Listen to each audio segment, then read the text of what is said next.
So Monster Mike, what the heck are we looking at here? Well, this right here is my leg, my robot leg.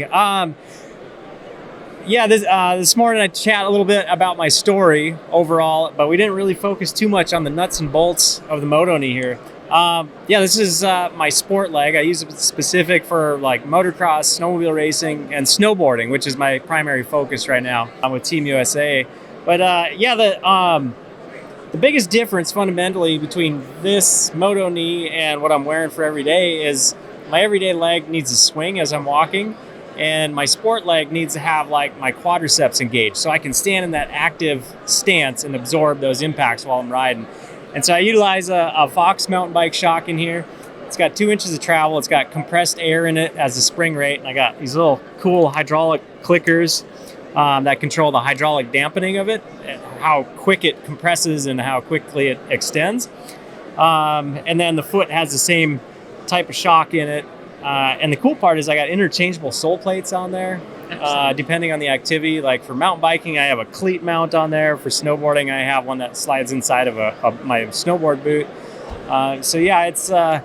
It's the tool that bridges the gap of what I was not capable of as an amputee. So I got a big old toolbox full of all kinds of these for different, set up for different activities. Well, and of course, it's a great story, and the story's in the book, and I think we should talk about that. But first, let's talk a little bit more about that. So the foot itself, you size it so it's the same as your other foot, and you don't need special boots or anything? No, so typically I'll run the sole plate on here, which is interchangeable for right and left and different sizes. So I usually go like a size smaller so I can fit it in a boot a little bit easier. Otherwise, it's a pretty tight fit. The ankle itself and the knee itself are all the same size, and then we can adjust the sole plate on the bottom for whatever sport and size you are, and then we can adjust the length between the knee and the foot, depending on how tall the person is that needs it. How do you do that customization? Do they have to send a picture of their leg? What do they do? So I send all my equipment through the clinics, prosthetic clinics. So I don't work directly with patients. I'm not a prosthetist. I'm just a shop guy that builds it, and then the professionals typically fit it to the patients. Although I do work with some of the athletes specifically, and like we'll meet up at different locations or different training camps, and then I'll tweak it and adjust it for them, that kind of thing. So how many of these things do you produce a year? On average, we're probably sending out around 100 components throughout the year. And that's combined between the foot and the knee. Because a below knee amputee can just use the VersaFoot by itself. And then if it's above knee amputee, then we add the knee system on top of it. You have an amazing story, but I think the more amazing thing may be the fact that you got this through the FDA and any kind of approvals. How in the heck did you do that? It's such a niche piece. We market it as a sport component. So typically it's not covered by insurance. So there's a little different channel that we work through to provide it to individuals. So does it have to be certified as a medical device or anything? Or we're registered through the FDA. The product is registered, or the device, I should say, is registered. But we don't really need to dig in much deeper than that. It's just we have to put a label on it or, register it with the FDA, and that's about as far as we need to go with it. The other really cool part of your story is just the way you started in the telecom industry, but you're all self-taught, right? Yeah, as far back as I could remember, I was a garage guy. I loved to pick apart things and see how they worked, and that transferred through into my racing career. Like as I was tweaking my snowmobiles and dirt bikes, suspension components, and so it provided me some tools throughout those years of learning how to process and solve problems. And so when I started this project, I was very motivated, and I had to learn a lot to really make it as good as it was.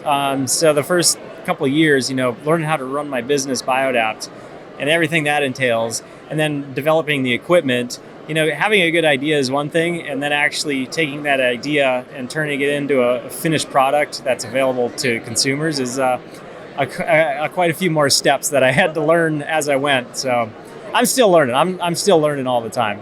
Well, we certainly are. And what's really cool is the fact that you've kind of written it down here in your book, because that's really important, right? You don't want to lose those memories. Absolutely. Several years into being an amputee, and things didn't slow down. They just got faster. And I'm traveling the world, meeting new people, doing new sports and activities, and just accruing all these amazing highlights. And I didn't want to forget them. And I wanted to have my story that I could share with my family and friends and others who could, hopefully use it as a motivation piece. Just reading through a good story that's got a lot of ups and downs in it. It covers a 10-year period from 2008, just before my injury happened, to winning gold and silver in Pyeongchang in 2018. Definitely the proudest moment in my athletic career was, winning the gold. It was pretty special. It sounded like another proud moment, though, maybe from a business perspective or a friend's perspective, of seeing your friends up on the stage wearing your leg. Yeah, that's a really unique thing about me is I've got two hats. I've got the athletic hat, Monster Mike, the athlete, and I've got my business hat with Biodapt. And yep, I provide high-performance equipment for all my competitors, and that gives them just a little bit more speed on the race course. And the athlete in me, kind of wrestles that fact sometimes, and doesn't always work out for me the best. But overall, big picture, it feels pretty dang good to be able to use my experiences, things that I've built, to help others achieve more. At the Paralympic Games in Beijing 2022, there was 26 athletes from 11 different countries using equipment that I built in my shop. So it's pretty special. And it's USA made. Yes, yeah, right here in USA. Most of it's manufactured right in Minnesota, and I work with a couple other vendors around the country. Fox is they've shifted manufacturing over to Taiwan over the last couple of years, but I don't really have any control over that part. But any chance I can have each piece made in the USA, that's what I'm shooting for. Excellent. And your theme about the idea of helping your competitors helps yourself. I think that's a good plays to the theme here of this show. So, Monster Mike, thank you. And All good right. luck. Thanks a lot. Appreciate it.